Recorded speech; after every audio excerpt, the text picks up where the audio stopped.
Rant reading A Serial Killer. Larry Eyler. Larry William Eyler, December 21st, 1952 to March 6, 1994, was an American serial killer who is believed to have murdered a minimum of 21 teenage boys and young men in a series of killings committed in the Midwest between 1982 and 1984. Convicted and sentenced to death by lethal injection for the 1984 kidnapping and murder of 16-year-old Daniel Bridges, he later voluntarily confessed to the 1982 murder of 23-year-old Stephen Ang, offering to also confess to his culpability in 20 further unsolved homicides if the state of Illinois would commute his sentence to life imprisonment without parole. Eyler died of AIDS-related complications in 1994 while incarcerated on death row. Shortly before his death, he confessed to the murders of 20 further young men and boys to his defense attorney, Kathleen Zellner. Although he denied being physically responsible for the actual murder of Bridges, which he insisted had been committed by an alleged accomplice in 5 of his homicides, Robert David Little. With their client's consent, Zellner posthumously released Eyler's confession following the formal announcement of his death.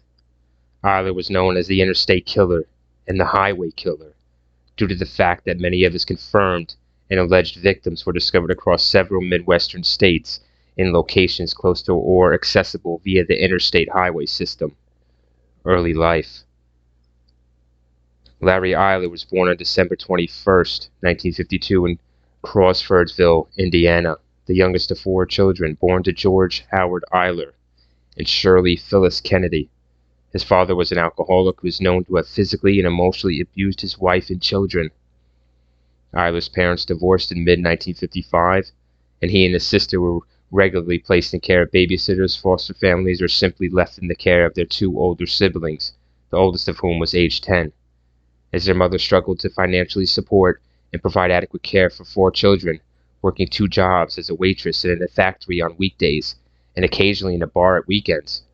Nonetheless, when Eyler and his sister were in the care of foster families, their mother would frequently visit her 2 youngest children, and Eyler would claim these separations and reunions brought the family closer. In 1957, Eyler's mother remarried.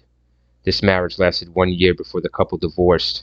His mother married for a 3rd time in 1960, although the couple divorced 4 years later. She married for the 4th time in 1972.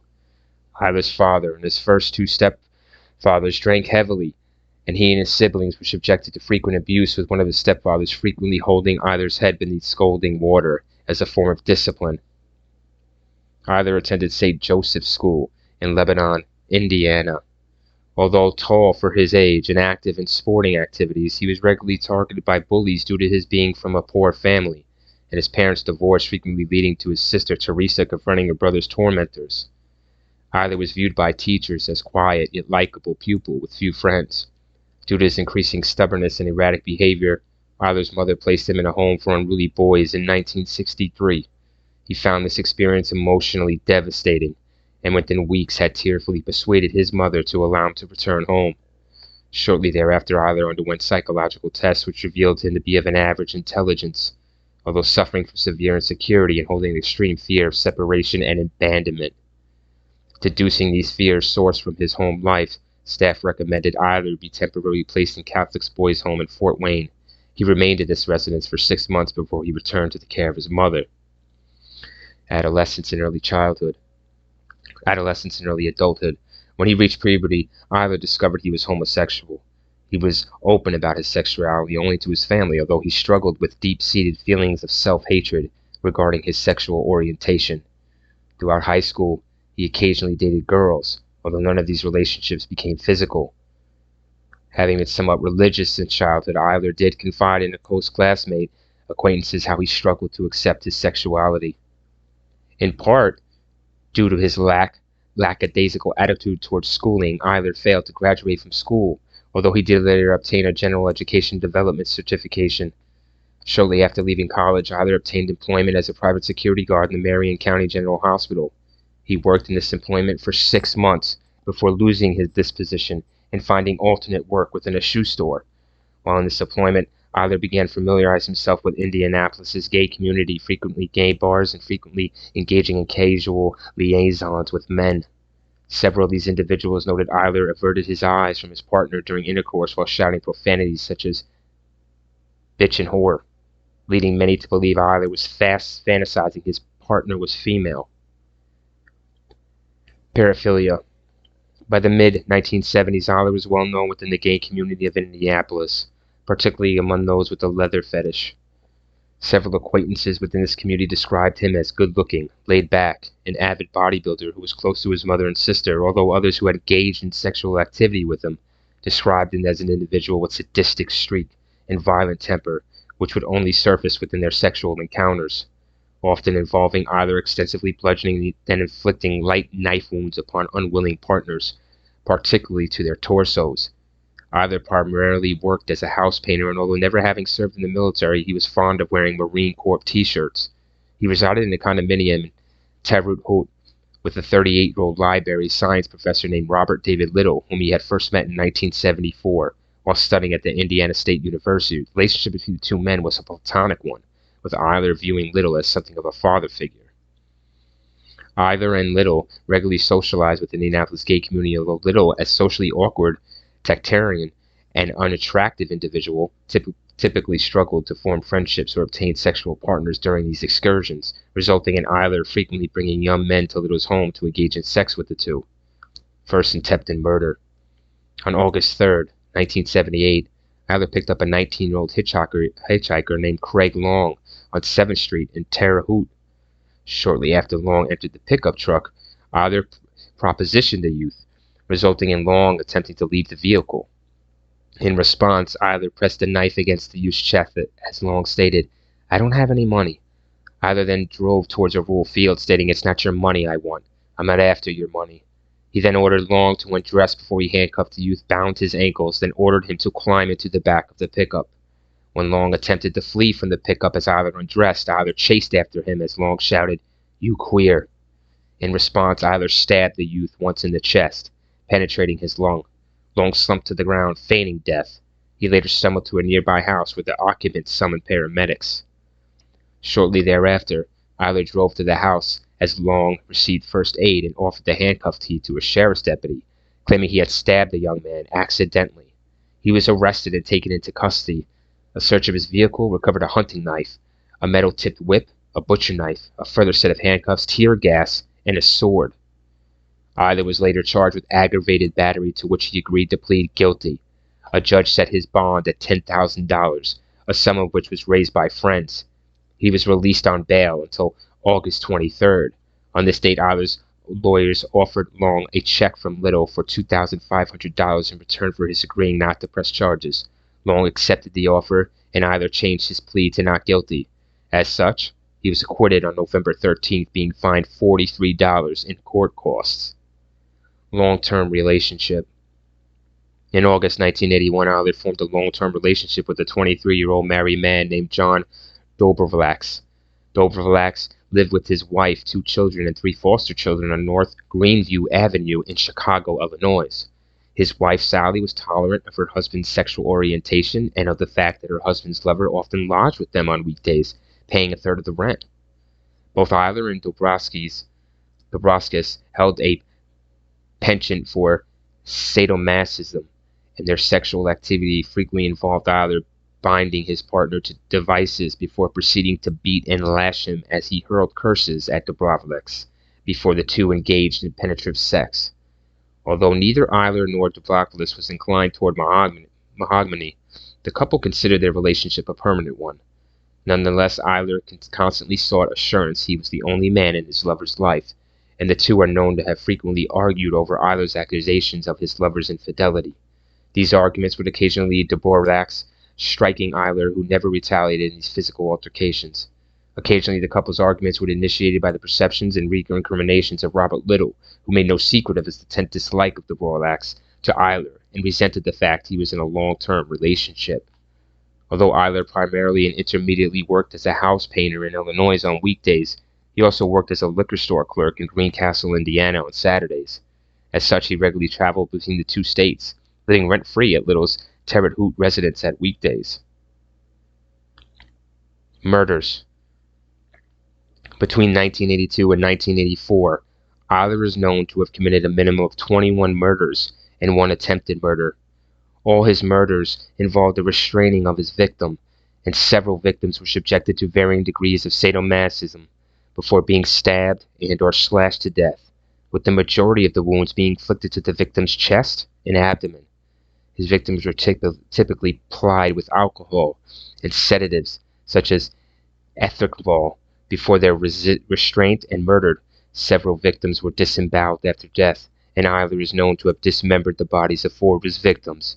His victims were typically discarded in fields close to major interstate highways, with their trousers and underwear frequently discovered around their knees or ankles, and their shirts and wallets missing from the crime scene. On October 12, 1982, Eyler lured a 21-year-old named Craig Townsend into his vehicle in Crown Point, Indiana.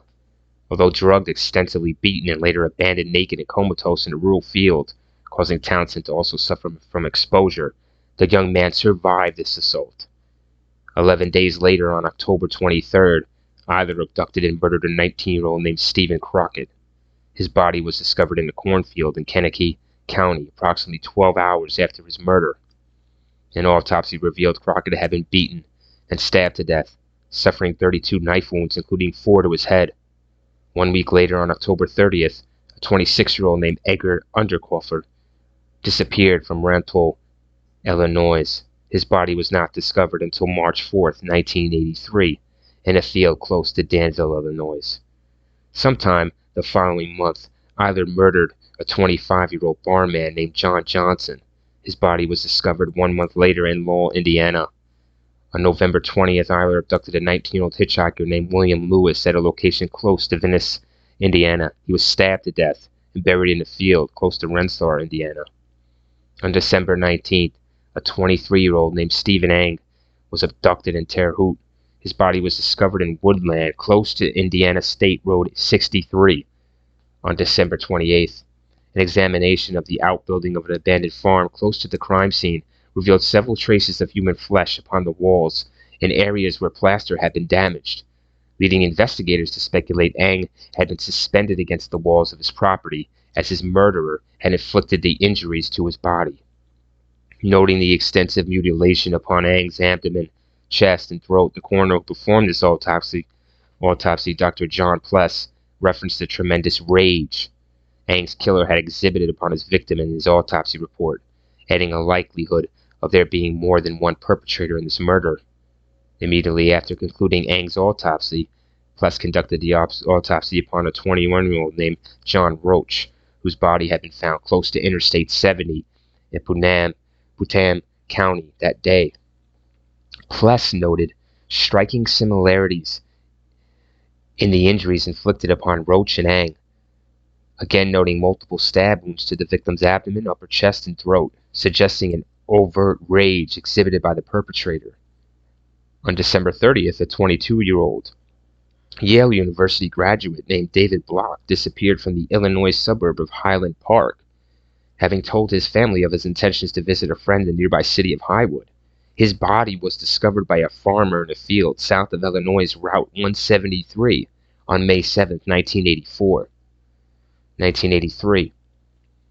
On January 24, 1983, Eyler abducted and murdered a 16-year-old named Irvin Gibson in Lake County, Illinois. His body was not discovered until April 15th, discarded atop the body of a dog which had also been stabbed to death. Between March and April 1983, Eyler is believed to have killed a minimum of 5 further victims between the ages of 17 and 29. On May 9th, the body of 21-year-old Daniel Scott McNave was discovered in a field close to Indiana State Road 39 in Hendricks County. The wounds inflicted to McNave immediately tied his murder to the other victims tentatively linked to the same perpetrator.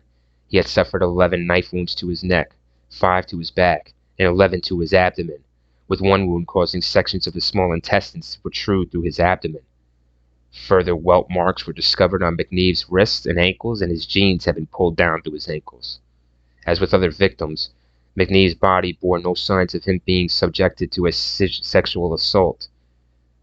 9 days later, Eyler murdered a 25-year-old named Richard Bruce in Effingham, Illinois. His body was thrown from a bridge into a creek and remained undiscovered until December 5th. Many advocates within Indiana's gay community have speculated the sudden increase in the number of disappearances and murders of young males might be the work of a single perpetrator by early 1983. Although police had routinely raided gay bars and bookstores in addition to continually overtly filming patrons of these premises in their efforts to identify the movements of suspects, that month the gay newspaper The Works, in their own efforts to assist police, created an anonymous telephone hotline and published an article speculating as to both the identity and motive of the perpetrator, whom they speculated struggled to accept his sexuality. With assistance from members of the gay community and the family of one murder victim, the editors of the newspaper offered a reward of $1,500 for any information obtained leading to the arrest and conviction of the killer.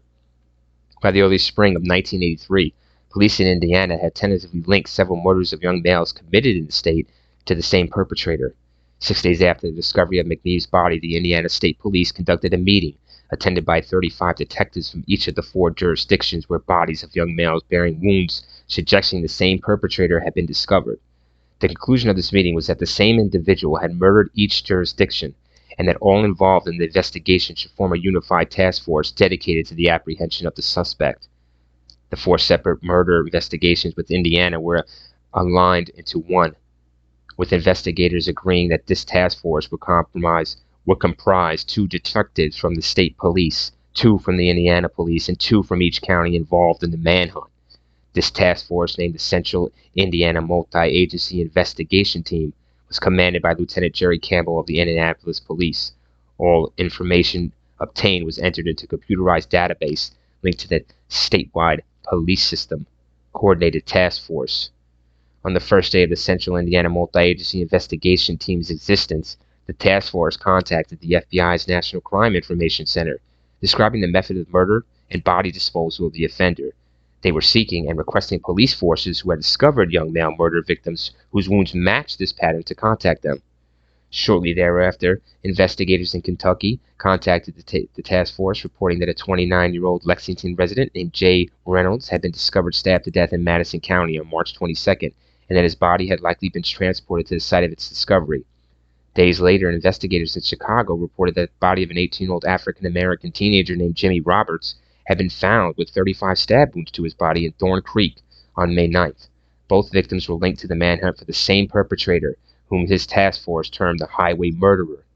On June 6th, a former lover of Eyler's named Thomas Henderson phoned the investigation team's confidential hotline to voice his suspicions that Eyler might be the killer, and they were seeking. He explained that his former lover had been charged with some sort of stabbing of a young hitchhiker in 1978, possessed a violent temper, and had a penchant for bondage. Henderson added that Eyler worked in a liquor store in Greencastle on Saturdays and lived in Terre Haute with an older male at weekends. He also informed investigators that in May 1982, Eyler had drugged a 14-year-old boy, later abandoning the unconscious youth in woodland close to Greencastle. The boy had not been molested, and investigators theorized the reason Eyler had given the boy sedatives was as a means to test the effectiveness of the drug. Conducting a background check on Eyler, investigators discovered he had been arrested in 1978 for attempting to sexually assault a teenage hitchhiker, whom he had stabbed and left for dead. The handcuffing of the youth's wrist and binding of his ankles matched the modus operandi of the highway murderer, whose victims had also been discovered with welt marks upon their wrists and ankles. Furthermore, Eyler was known to regularly travel between Indianapolis and Chicago. This information was considered sufficient to keep an informal track of Eyler's whereabouts, but not to place him under full surveillance. FBI profile. At the request of the Central Indiana Multi-Agency Investigation Team, the FBI developed a psychological profile of the unknown killer, whom they predicted to be a white male in the late 20s or early 30s, who worked in a minimal profession and who presented a rough exterior, in part due to his self-hatred regarding his sexual attraction to other males. The individual would project a macho image and seek the company and approval of other masculine males in order to feel a sense of belonging. As such, this individual would frequent redneck bars and be something of a night owl, yet live on the edge of homosexual panic, always fearful of being labeled by others as a queer. Because of this fear, this offender may express a hatred of homosexuals to mask his sexual attraction to those whom he sought the acceptance of. Furthermore, the FBI predicted that upon completion of a murder, the offender would symbolically erase the act by making a rudimentary effort to cover his victim with leaves or soil, and that this individual likely had a middle-aged, middle-class, and markedly more intelligent accomplice in several of his initial homicides. As many victims had been athletic and lithe in stature, this profile also predicted the offender to be a physically strong individual. The predictions within this profile regarding the offender's strength were supported by the presence of deep welt marks upon the wrists of many victims, suggesting they had struggled to resist being bound and handcuffed. Further murders. On July 2nd, the partially clad body of an unidentified Hispanic man was discovered in the field 2 miles from the city of Paxton, Ford County, Illinois. This victim had been dead since June 27th or 28th and had been repeatedly stabbed in the abdomen. 8 weeks later, on August 31st, a tree trimming crew discovered the body of a further victim, a 28-year-old named Ralph Callas, in a field close to a tollway near Illinois Route 60. Lake County investigators quickly linked this murder to the stabbing deaths of 2 other young men whose bodies had been discovered close to this descendant earlier in 1983. The victim was a 28-year-old named Ralph Callas. He had been stabbed 17 times with a butcher or hunting knife, with several wounds inflicted to his abdomen, causing sections of his small intestines to protrude through his body. In early September, a Chicago-based reporter for WLS-TV named Geralind Kohlreich noted similarities between the August 31st murder of Callas and the 2 earlier deaths of young males within Lake County. Kohlreich was familiar with other murders of young males committed in Indiana bearing similar signature knife mutilations, and speculated that the perpetrator of these early Indiana murders had begun to murder and or dispose of his victims' bodies in Lake County. Conversing with Cook County, investigators Kohlreich discovered that a further 2 young male murder victims who had lived in or disappeared from Uptown in 1982 had also been discovered with multiple stab wounds to their bodies and their trousers and underwear pulled down to their ankles in Kankakee County, Illinois, and Lowell, Indiana. On September 8th, investigators from all jurisdictions in both states where these additional bodies had been discovered convened with the senior task force representatives in Crown Point to discuss whether these additional 5 deaths were also linked to the same perpetrator. All 5 murders were added to the list of victims compiled by the task force, whom investigators now believe to have murdered up to 17 young males. 1 month later, on October 4, 2 mushroom hunters discovered a human torso concealed inside a plastic bag in Kenosha County, Wisconsin. The victim was identified as 18-year-old Eric Hansen, who had last seen alive on September 27 in St. Francis. Hansen's head, arms, legs had been severed from his torso with a hacksaw, and the torso itself had completely drained of blood. The skull and hands were never found. On October 18th, the partially decomposed body of 4 further victims were discovered alongside an oak tree close to an abandoned farmhouse in Lake Village, Indiana. Each victim had been dead for several months, and all 4 descendants had been partially buried with sections of the body of each victim remaining exposed above ground, suggesting the murderer had made only rudimentary efforts to bury each victim. 3 of these victims, all Caucasian, were buried at one side of the tree, 3 feet apart, with their heads facing north. A 4th victim, an unidentified African American estimated to be aged between 15 and 18, was buried at the other side of the tree. All 4 victims had been stabbed more than 24 times each, with a blade at least 8 inches in length, and the trousers of each victim were discovered around their ankles. 2 months later, on December 7th, a hunter discovered the partially buried skeleton of a further victim in Hendricks County, close to U.S. Route 40. The victim was identified as 17-year-old Richard Wayne, who had disappeared on March 20th while traveling from California to his home in Montpelier, Indiana. The body of a second less decomposed victim was discovered beneath the remnants of a burned mobile home a few feet away from where Wayne had been buried. This descendant was determined to be an African American approximately 5 feet 9 inches in height, although his remains were never identified. First arrest.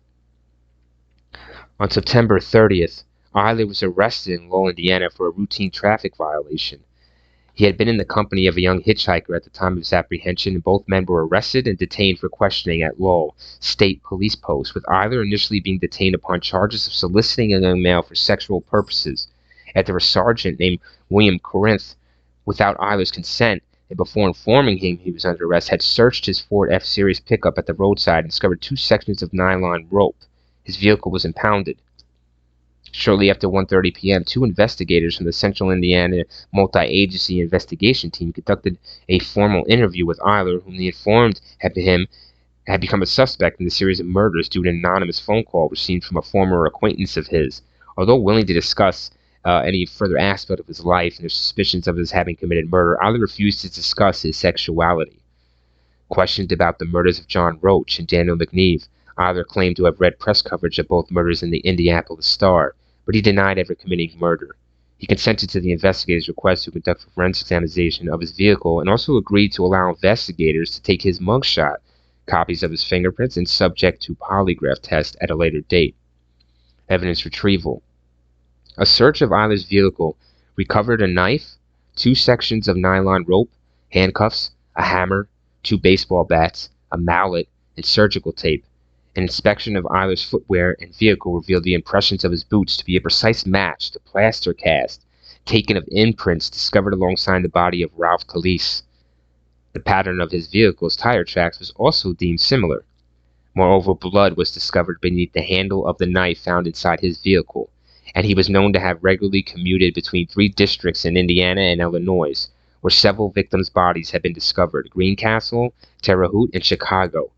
In addition, Eyler's lifestyle closely matched that predicted upon the psychological profile of the murderer early compiled by the FBI.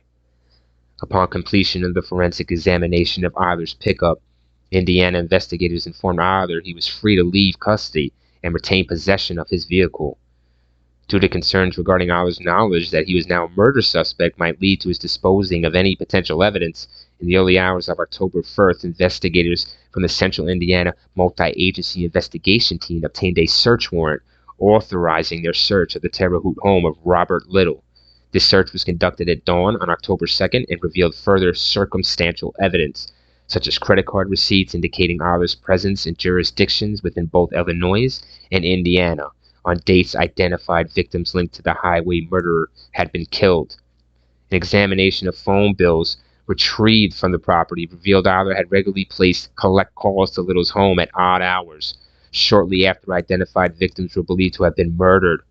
One of these calls to Little's home had been placed from a payphone near the Cook County Hospital on April 8th, the murder date of victim Gustavo Herrera. Hospitalization records reveal Eyler had received treatment for a deep cut to his hand on this date, which he claimed had been caused in a fall from his truck, in which he had landed upon a glass beer bottle. Receipts recovered from the property revealed he had purchased handcuffs and a knife the following day. Investigators further discovered Eyler and Little had recently spent several weeks on vacation in New York City, returning to Indiana shortly before Calise's murder. These revelations led a member of the Indiana task force named Kathy Berner to remark to her colleagues that if Eyler were not the murderer they were seeking, he was following the actual killer on a daily basis. As the tire impressions obtained by Indiana authorities were not suitable for comparison with the impressions obtained at the site of Calise's murder, Illinois' investigator received approval from a state attorney to seize possession of Eyler's truck. The vehicle was impounded at the Lake County Sheriff's headquarters on the evening of October 2nd, and Eyler accompanied investigators to Wanakon to submit to further questioning by an investigator named Dan Collin. On this occasion, he admitted to Collin his penchant for being the dominant partner in bondage sessions, that is, his relationship with the Dvorak's had been something of a love-hate relationship, that he and Dvorak had frequently argued, and that his lover had occasionally struck him. He denied the tire tracks and boot impressions recovered at the Calise murder scene belonged to him, adding that he had never met the victim. Collin then stated to Eyler, "Larry, we know something about you. You'd get into a fight with John and pick someone else and stab him because you think it's John." This accusation caused Eyler to visibly wince. Legal representation. Shortly after his release from custody on October 4th, Eyler requested a legal representation from a Chicago lawyer named Kenneth Dewisky. Having received confirmation from the Lake County Deputy Chief Investigator that police had insufficient evidence to formally charge his client with murder, Dewisky filed a civil suit against both the Lake County Sheriff's Police and the Indiana State Police on October 11th, citing the harassment of his client and contending investigators in both states had violated the 14th Amendment and Eyler's civil rights by involving him in their collective investigation with insufficient evidence to formally charge him with murder. This suit sought $250,000 in damages against 11 named officers in both states. Evidentiary analysis. On October 6th, the boot and tire imprints recovered at the scene of Ralph Calise's murder were sent to the headquarters of the FBI in Washington, D.C. for further analysis in comparison with all physical evidence, recovered by Indiana investigators in the task force's effort to forensically link Eyler to this particular murder. Several days later, the FBI reported to investigators that the boot impressions were a precise match, including 4 distinct areas of wearing and damage to the soles. Extensive blood stains determined to be type A positive were also discovered inside the footwear. Furthermore, the tires on Eyler's vehicle were from 2 separate manufacturers, and the physical impressions recovered at the murder scene were determined to be from these 2 separate manufacturers. The tire impressions themselves were a perfect match in terms of grip and depth. On October 27th, investigators from the Central Indiana Multi-Agency Investigation Team in Lake County held a meeting to determine whether sufficient evidence existed to charge Eyler with murder. The outcome of this meeting convinced officers from the 2 jurisdictions that sufficient evidence existed to charge Eyler with the murder of Ralph Calise. The following day, investigators obtained a warrant permitting the retrieval of Eyler's hair and blood samples for further comparison with evidence earlier retrieved from Eyler's vehicle, to be served the following day, the date of the hearing of DeWhisky's civil suit. DeWhisky's civil suit was heard at the Dirksen Federal Building on October 29th, with DeWhisky requesting permission to access the affidavit investigators had used to request a search warrant for Eyler's vehicle. Although DeWhisky argued before Judge Paul Plunkett that not a singleton of evidence existed against his client, Judge Plunkett, having reviewed the investigators' collective affidavit, ruled DeWhisky could not obtain access to the documents at the present date. As Eyler walked from his hearing, 2 Lake County investigators presented DeWhisky with warrants authorizing the retrieval of Eyler's blood and hair samples. A sample of Eyler's blood revealed his blood type to be O negative positive. Formal murder charge. Eyler was formally charged with Calise's murder on October 29th, with his bond being set at $1 million, and an initial trial date set for December 19th. He protested his innocence, adding in anonymous media interviews that the accusation had harmed his reputation among his family and friends, and proclaimed that he had murdered any individual real evidence would have existed. On November 1st, Lake County investigators obtained a search warrant to conduct a second search of Robert Little's home. The primary purpose of this search warrant was to determine whether the victim's missing T-shirts and wallets had been retained as keepsakes. Although investigators retrieved 221 items of clothing, jewelry, pharmaceuticals, and Polaroid photographs, none of the items recovered depicted or belonged to any of the murder victims. However, a key recovered in this search was a precise match to a key found beneath the body of Stephen Ang. This key was later determined to fit the door of an office where Eyler had worked in 1982. With the approval of his mother, as well as Little and Dvorak's, a criminal defense attorney named David Shippers was appointed to replace Kenneth DeWhisky as Eyler's legal representative on November 12th. Shippers opted to reverse the defense strategy adopted by his predecessor, also forbidding his client to grant any further interviews to the media. Reality issues. Following a lengthy evidentiary hearing in December 1983, Lake County Circuit Judge William Block ruled that although Eyler's initial arrest for the traffic violation had been legally valid, his subsequent detainment, during which evidence was recovered by Indiana police and now presented before him, had been obtained without probable cause, and that Eyler's detention had been illegal. A further hearing to determine whether the defense motion to suppress the physical and circumstantial evidence retrieved by investigators between September 30th and November 22nd, and to quash and nullify various warrants authorizing these searches and the seizure of property, was scheduled for January 23rd, 1984. Release from custody. At the subsequent January 1984 hearing to determine whether the physical evidence recovered following Eyler's arrest should be suppressed, a police sergeant named John Pavlak conceded the primary reason Lowell police had prolonged Eyler's detainment on September 30th was to await the arrival in Lowell of members of the task force assembled to investigate the series of murders, and that Eyler had never been formally under arrest in relation to any offense other than soliciting a male for sexual purposes. Further testimony pertaining to the Lake County and Chicago officers' search of the Dvorak's residence on October 3rd revealed this search had been conducted without a search warrant. Following 4 days of testimony, Judge Block adjourned the hearing until January 27th to consider his ruling, informing the Assistant State's Attorney and David Shippers that sufficient precedents existed for both admitting and suppressing the evidence.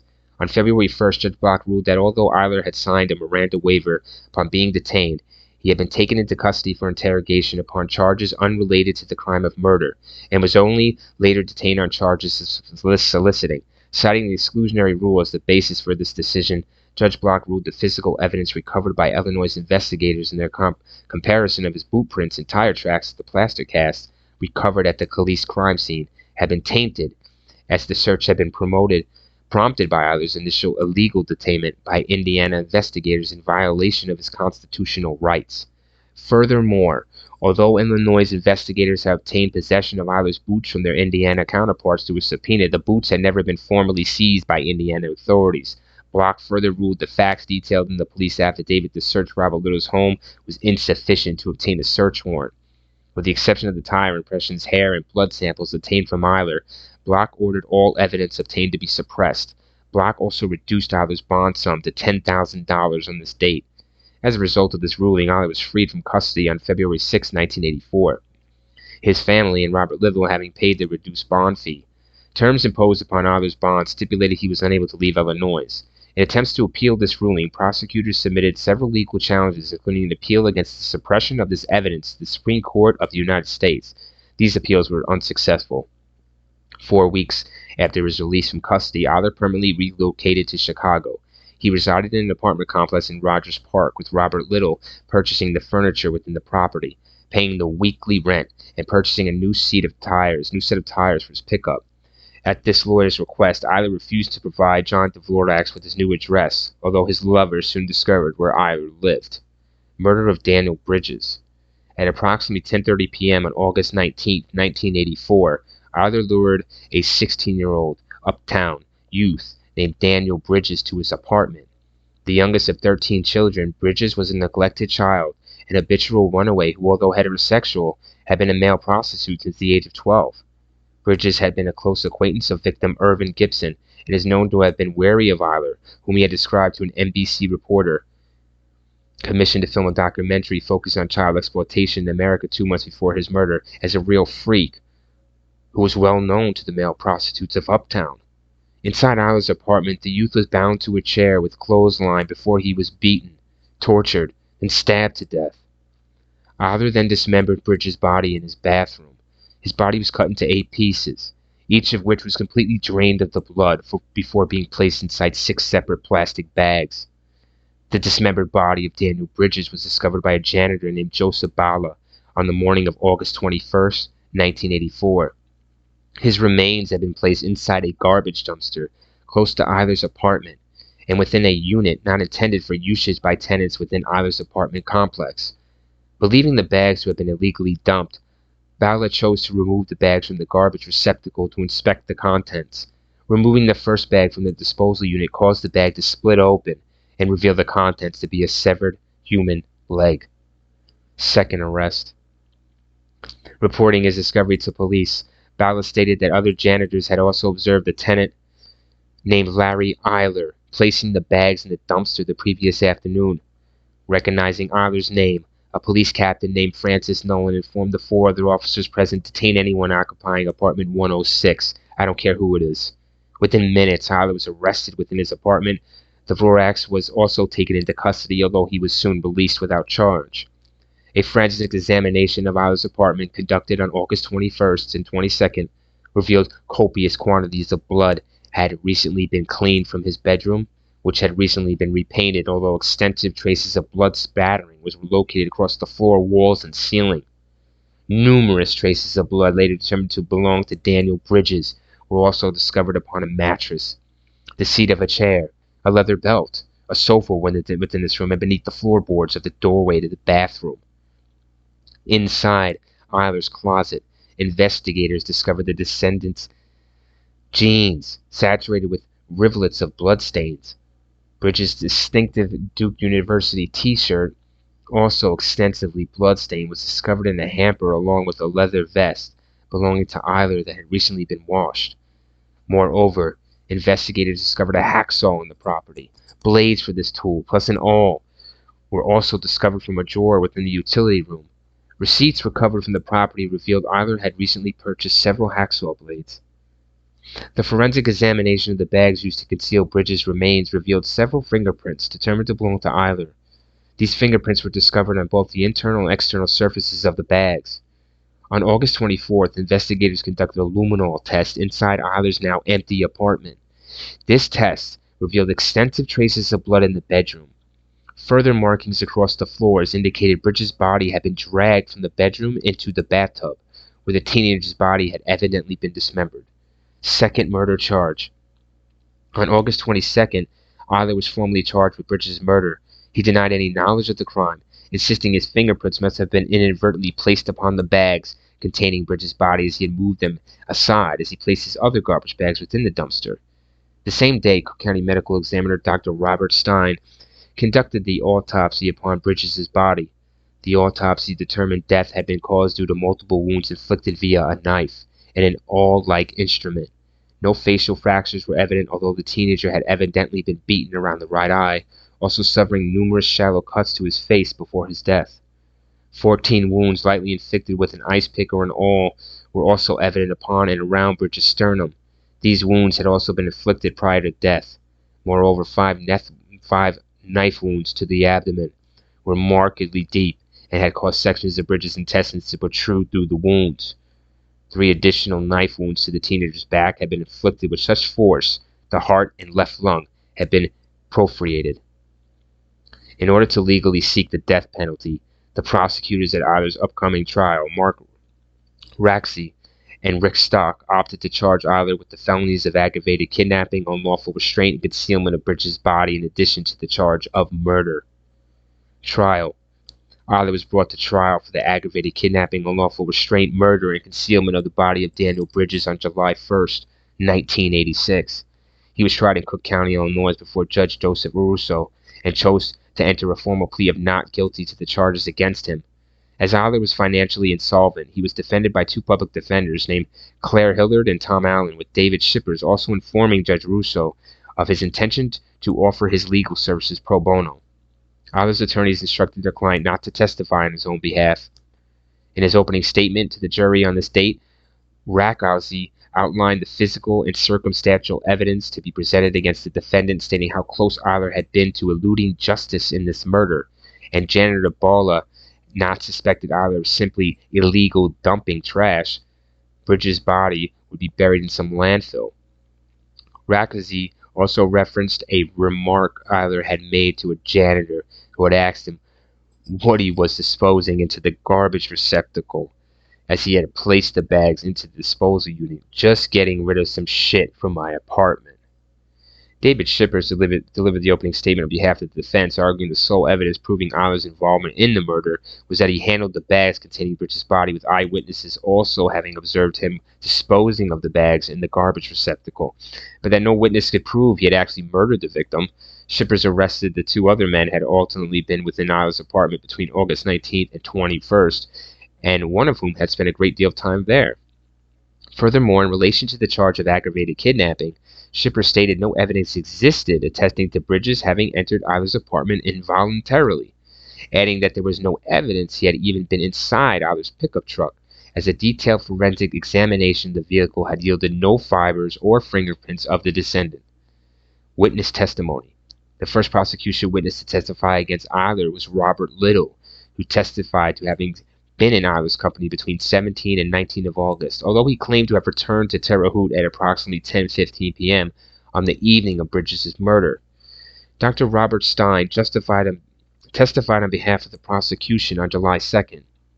Stein described the extensive torture and mutilation inflicted upon Bridges before and after his death as being one of the worst cases he had ever seen, adding the pattern and depth of the serrations discovered upon the descendant's body precisely matched the hacksaw blades recovered from Eyler's apartment.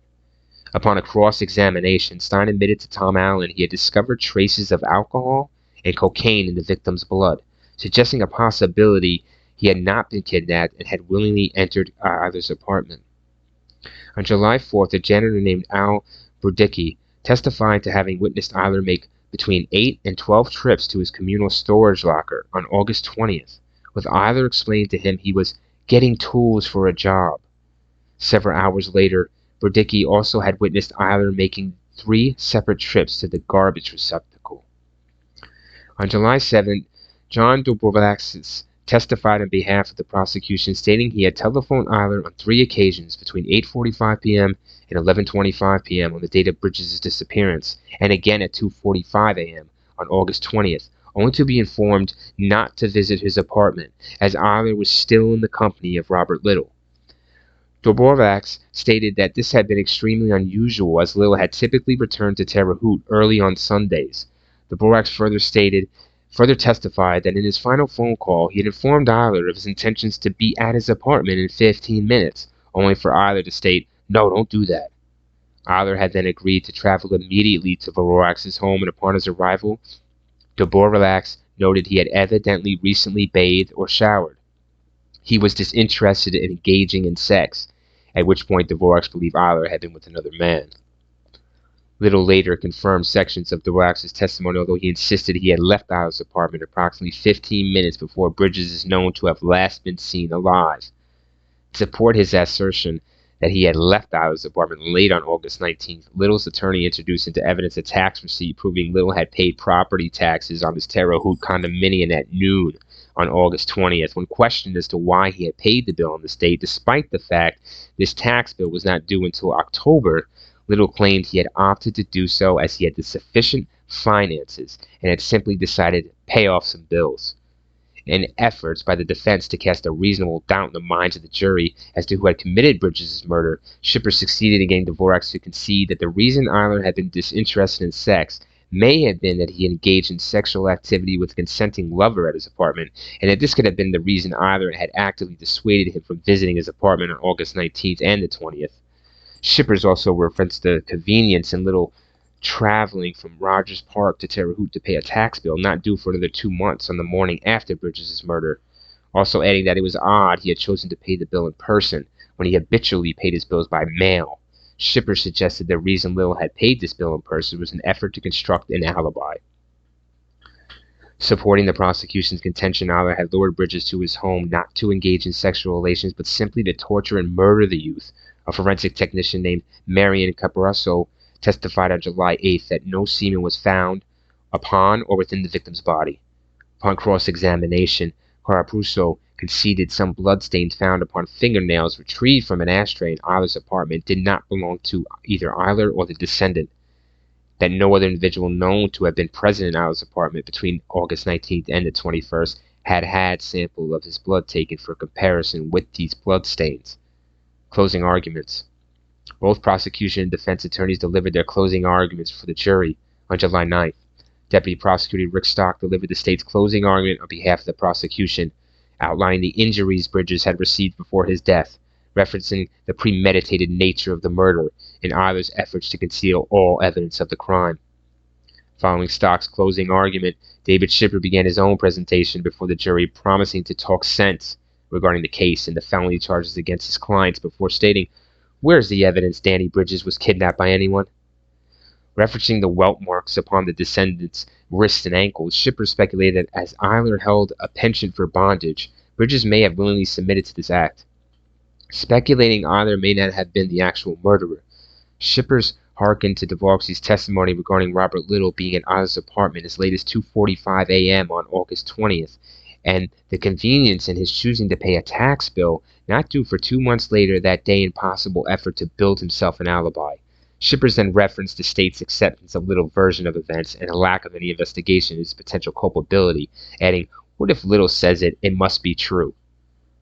Mark Raxis delivered a brief rebuttal argument in which he argued the evidence presented overwhelmingly attested to Eyler's guilt before the state rested its case. Judge Russo then informed the jury of the factors to consider in reaching their deliberations, adding they should allow neither prejudice or sympathy to influence their verdicts. The jurors then retired to consider their verdict. Conviction. The jury deliberated for 3 hours before returning their verdict. Eyler was found guilty of the aggravated kidnapping, unlawful restraint, and murder of Daniel Bridges, in addition to the concealment of the teenager's body. His face displayed little emotion as the verdict was announced, although his hands clenched the legs of the attorneys sitting either side of him. Penalty phase. On September 30th, both prosecution and defense attorneys outlined their arguments in relation to the sentence to be imposed upon Eyler before Judge Russo. These arguments concluded the following day.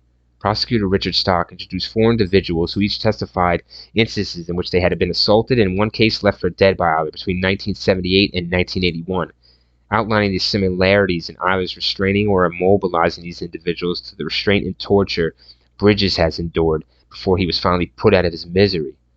Stock added, "There is nothing, Your Honor, that can mitigate the tears and the agony that Larry Eyler has caused in his entire life, 33 years, and he has caused more tears than anyone. A sentence other than death will be giving him his freedom."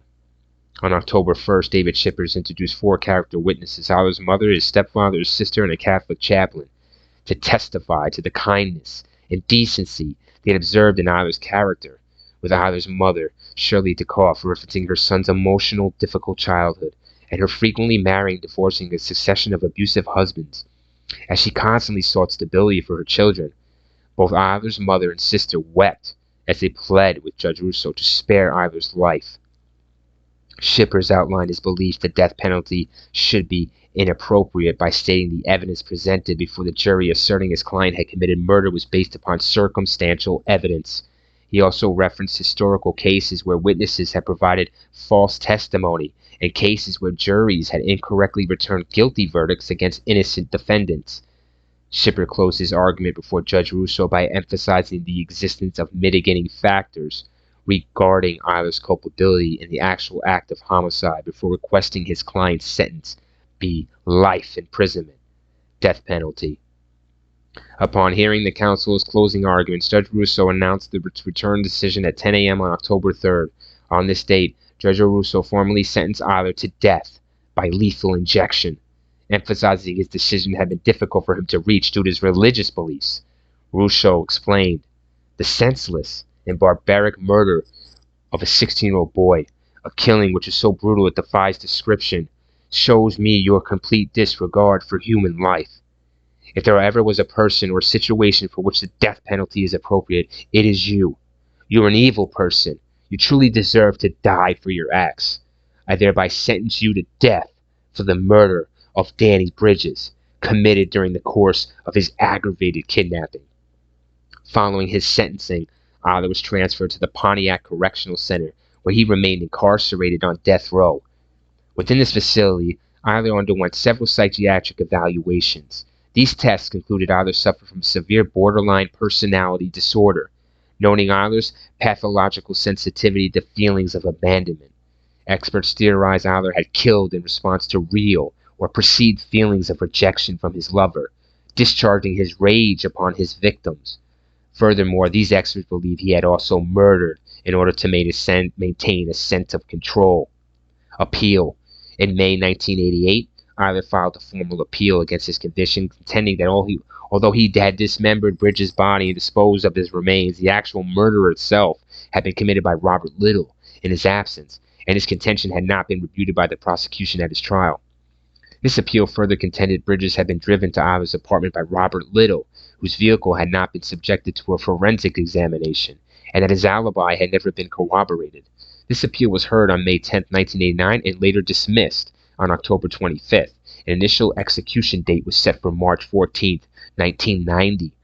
On November 5, 1990, an attorney named Kathleen Zellner was appointed by the Illinois Appellate Defender's Office to represent Eyler in his ongoing appeals against his further murder conviction.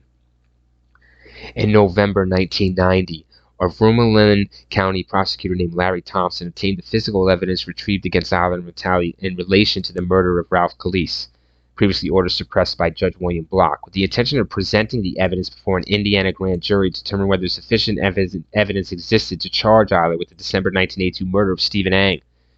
Upon being informed of his impending indictment in Ang's murder, Eyler agreed to voluntarily confess to this culpability. Although he insisted this particular murder had been committed with the assistance of Robert Little, he agreed to confess to his guilt and testify against his alleged accomplice on the condition he be given a fixed term of imprisonment as opposed to a further death sentence. His offer was accepted, and Eyler provided his attorney with a 17-page confession on December 4th. On December 13th, Eyler pleaded guilty to the murder of Stephen Ang before Judge Don Darnell, additionally testifying Robert Little had been a knowing and willing participant in this murder. An independent polygraph test conducted prior to Little's trial indicated the authenticity of this assertion, and to Eyler's further claim that Little had been the individual who had actually murdered Daniel Bridges. Eyler received a sentence of 60 years imprisonment on December 28th to be served concurrently with his existing sentence. Little, age 53, was arrested on December 18th and formally charged with Ang's first-degree murder, facing a sentence of 60 years imprisonment if convicted.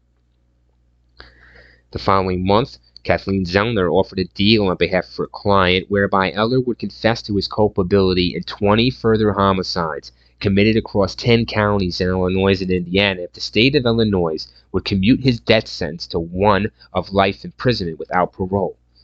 According to Zellner, her client had offered until the end of January for this deal to be accepted or he would take his secrets to the grave. Although authorities in 8 of these 10 jurisdictions readily agreed to offer Eyler a lengthy prison sentence in exchange for his confession, and a 9th jurisdiction indicated a potential willingness be awaited the official response from Cook County. The Cook County State's Attorney Jack O'Malley ultimately rejected Eyler's offer. Trial of Robert Little. Eyler's testimony. Robert Little was brought to trial on April 11, 1991. He was tried in Vermilion County before Judge Don Darnell and entered a formal plea of not guilty on the state. Eyler testified against his alleged accomplice at this trial, claiming he and Little had both committed the murder of Ang on December 19, 1982. According to Eyler, the two had regularly socialized within Indianapolis' gay community, occasionally bringing young men to Little's home to engage in sex, with Little frequently photographing the sexual acts. Testimony from Eyler asserted that on the date of the murder, Little had suggested the two do a scene, which he understood to mean commit a murder for sexual pleasure, as Little photographed the event with a Polaroid camera. He and Little had lured Ang, whom Eyler had vaguely known through frequenting the car wash where Ang had worked, into Little's vehicle in Terre Haute, initially with the promise of Ang simply drinking with the two. Although Ang was heterosexual, he agreed to participate in a bondage and photography session for money. The two men had initially driven to Ang's in a location close to the Terre Haute Regional Airport, where a guardsman ordered the three off airport grounds. Eyler then drove toward an abandoned shed close to Indiana State Road 63. At this location, Ang's hands were tied above a beam before he was gagged and bound. According to Eyler, Little then shouted, "Get out the knife," before he had proceeded to stab Ang. Eyler further testified Little had repeatedly masturbated while photographing him as he had bound and repeatedly stabbed Ang, and that Little had also stabbed the young man before stating to Eyler, "Okay, kill the motherfucker." Little had taken Ang's undershirt from the crime scene and had later complained to Eyler the overall murder ritual had been too fast for his liking. Cross-examination. Upon cross-examination, one of Little's defense attorneys, Dennis Zahn, asserted that because Little had appeared as a witness for the prosecution at Eyler's earlier trial for the murder of Daniel Bridges, he was simply implicating Little in a further murder he had committed as a form of revenge. In support of this contention, Zahn questioned Eyler in regard to 15 other alleged victims of his. On each occasion, Eyler exercised his Fifth Amendment rights and suggested Little's attorney could ask their client about those homicides. When questioned as to whether he had dismembered the body of Daniel Bridges, Eyler admitted that he had committed this act, although he denied responsibility for the teenager's actual murder. Further questioned as to why no photographs had been found depicting Ang's restraint and murder in police searches of Little's home in either 1983 or 1990, Eyler stated that Little had disposed of the photographs following the 1983 search of his home, adding the pictures had been inside a closet in Little's bedroom, which had not been searched. On April 12, Dr. John Plesk recounted the autopsy he had performed upon Ang's body on December 28, 1982. Dr. Plesk testified as to having viewed several eviscerated bodies in his career before stating, "This is the most extensively mutilated body I've seen without the body being cut into pieces." Plesk testified that many of the beating, stabbing, and slashing injuries had been inflicted after Yang was already deceased, although numerous deep wounds to the neck and groin had been inflicted while the young man was still alive. He further testified that he could not conclusively pinpoint the actual time of Ang's death, but stated his belief the young man had been killed prior to December 21st. Defense attorney James Voles claimed that his client had not been in Indiana in the week before Christmas or in any year between 1958 and 1989. To support this contention, Little's mother testified she had relocated from Indiana to Florida in 1958, that her son had first visited her home approximately a week before Christmas that year, and that he had never missed a Christmas at her home or any year since. Furthermore, he had invulnerably stayed at her home until New Year's Day. However, this claim had earlier been discredited by prosecutor Mark Greenwell, who had introduced into evidence ledger records proving Little's vehicle had been brought to a Terre Haute garage for minor repair work on December 21st, 1982, and a phone bill proving a call had been made from Little's home on the same day before the prosecutors had rested their case on April 15th. Although Little had been prepared to testify in his own defense, his attorneys advised him not to do so. On April 16th, explaining their belief, his mother's testimony had made an impression on the jurors' minds, and that if he testified, his sexuality would largely be on trial. Closing arguments. Both prosecution and defense attorneys delivered their closing arguments before the jury on April 17th. Mark Greenwell described the murder as being a high performance, orchestrated at Little's instruction, adding that the murder had been committed to satisfy the defendant's lust for sadomasochistic bondage. Greenwell also inferred Eyler had nothing to personally gain by asserting Little had actively participated in this murder, adding Eyler had readily admitted to physically taking the descendant's life. Dennis Zahn described his client as an individual victimized because of his sexuality, and portrayed Eyler as a convicted murderer, cynically fabricating accusations against his client in a last-ditch effort to have his death sentence commuted. Referencing the 24 occasions in which Eyler had exercised his Fifth Amendment rights in response to questioning by the defense, Zahn ended his closing argument by asking the jurors, "Would you convict an honorable man on the word of Larry Eyler?" Acquittal. After deliberating for over 7 hours, the jury found Little not guilty of all charges on April 17th. Little grinned as the verdict was read before hugging his attorney as Steve Ang's brother and parents ran out of the courtroom. Following his acquittal, Little held a press conference in which he informed reporters, "I'm just so happy the ordeal is over," before stating his intentions to return to his teaching position at the Indiana State University. Death. Larry Eyler died in the infirmary of the Pontiac Correctional Center on March 6, 1994. His death was due to AIDS-related complications. He had been seriously ill for approximately 10 days prior to his death. At the time of Eyler's death, his attorney Kathleen Zellner prepared a further appeal disputing her client's conviction in the Bridges murder. This appeal was pending in the Illinois Supreme Court, and Zellner remained confident Eyler's conviction would have been overturned.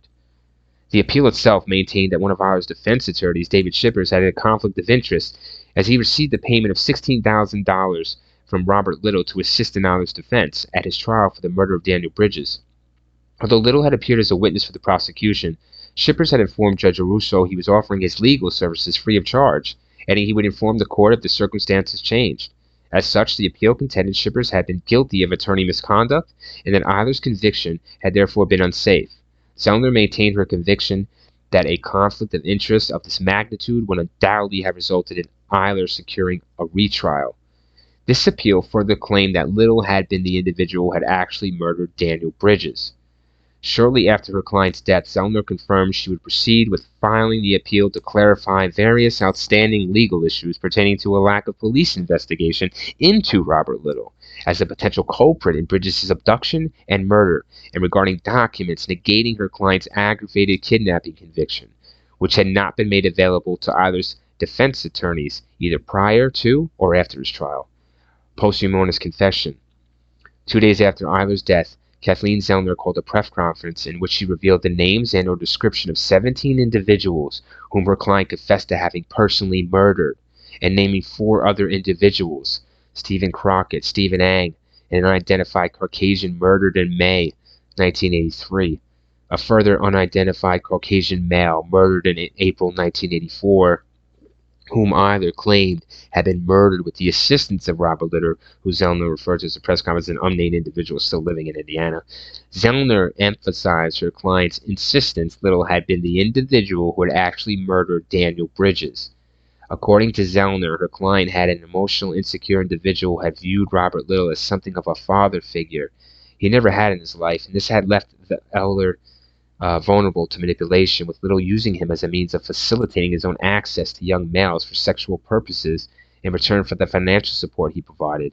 Zellner further asserted Eyler's paraphilia had inadvertently increased his penchant for violence, and that Little had begun to encourage his client to project his extreme self-hatred regarding his homosexuality and the conflict between his sexual preference and his religious beliefs onto other males approximately 6 months before the two had abducted and murdered Stephen Crockett.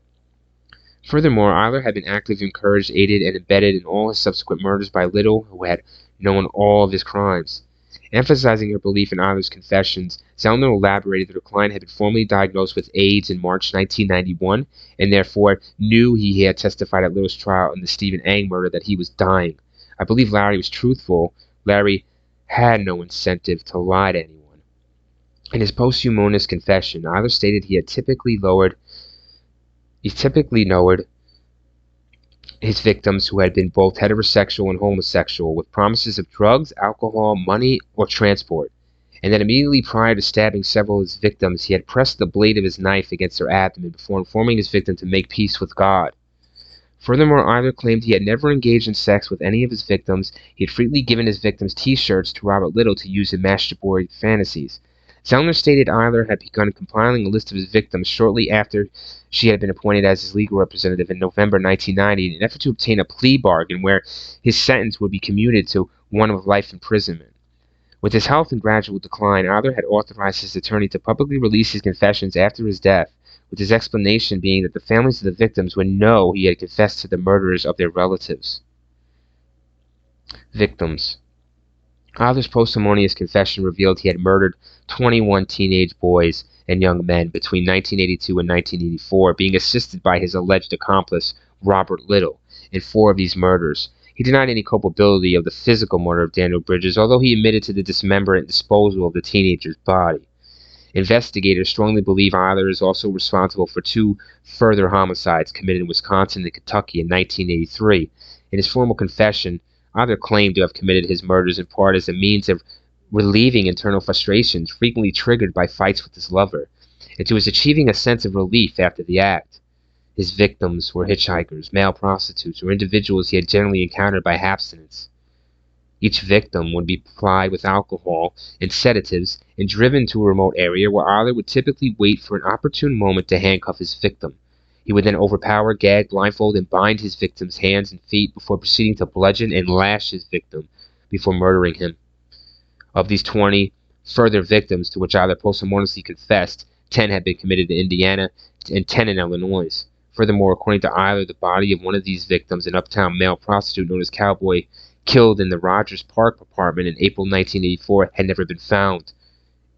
In April 2021, one of the 4 victims discovered alongside an oak tree close to an abandoned farmhouse in Lake Village, Indiana on October 18, 1983, was positively identified using DNA and genetic genealogy as John Brandenburg, Jr. of Chicago. One victim recovered from this location remains unidentified. A further victim discovered in Jasper County, Indiana on October 15, 1983 was identified in December 2021 as William Lewis of Peru, Indiana. Footnote: although Eyler did not confess to the murders of Jay Reynolds and Eric Hansen, he is considered a strong suspect in both homicides. Unidentified victims. 4 of Eyler's victims still remain unidentified, the body of one whom has never been found. The bodies of 2 of these unidentified descendants were discovered in Indiana, with 1 further victim discovered in Illinois. Each unidentified descendant is listed below in order of body discovery, with the final entry being an entry within Eyler's posthumous confession to 1 further murder he claimed to have committed with the assistance of Robert Little in 1984. Aftermath. Following Eyler's arrest and subsequent conviction of the murder of Daniel Bridges, Lake County Circuit Judge William Block suffered a political repercussion as a result of his decision to suppress evidence pertaining to Eyler's guilt in the murder of Ralph Calise and to reduce his bond sum to $10,000. Block later unsuccessfully bid to be appointed to the Illinois Appellate Court. He remained a circuit court judge in Wanakon. Eyler's lover, John Dvorak, relocated to California shortly after his arrest. He later returned to live with his wife Sally in Chicago. Dvorak died of AIDS in January 1990 at the age of 29. Shortly after his 1991 acquittal of the murder of Stephen Ang, Robert Little returned to the teaching position he had held at the Indiana State University since 1971 and continued to maintain his lack of knowledge of and innocence in any murders of Eyler had committed. On the day Eyler's posthumous confession was revealed by his attorney, spokesperson for the Cook County District Attorney stated to the media that despite Eyler's claims to have been assisted by Little in 4 murders and that Little had actually murdered Daniel Bridges, insufficient real evidence existed to substantiate Eyler's admission, and that no further investigation into Little's alleged participation in Eyler's murders would ensue. Kathleen Zellner continues to practice law in Downers Grove, Illinois. Her firm specializes in the overturning of wrongful convictions. Shortly after Eyler confessed his guilt in 21 homicides to her in 1990, Zellner resolved she would never again knowingly defend another guilty individual.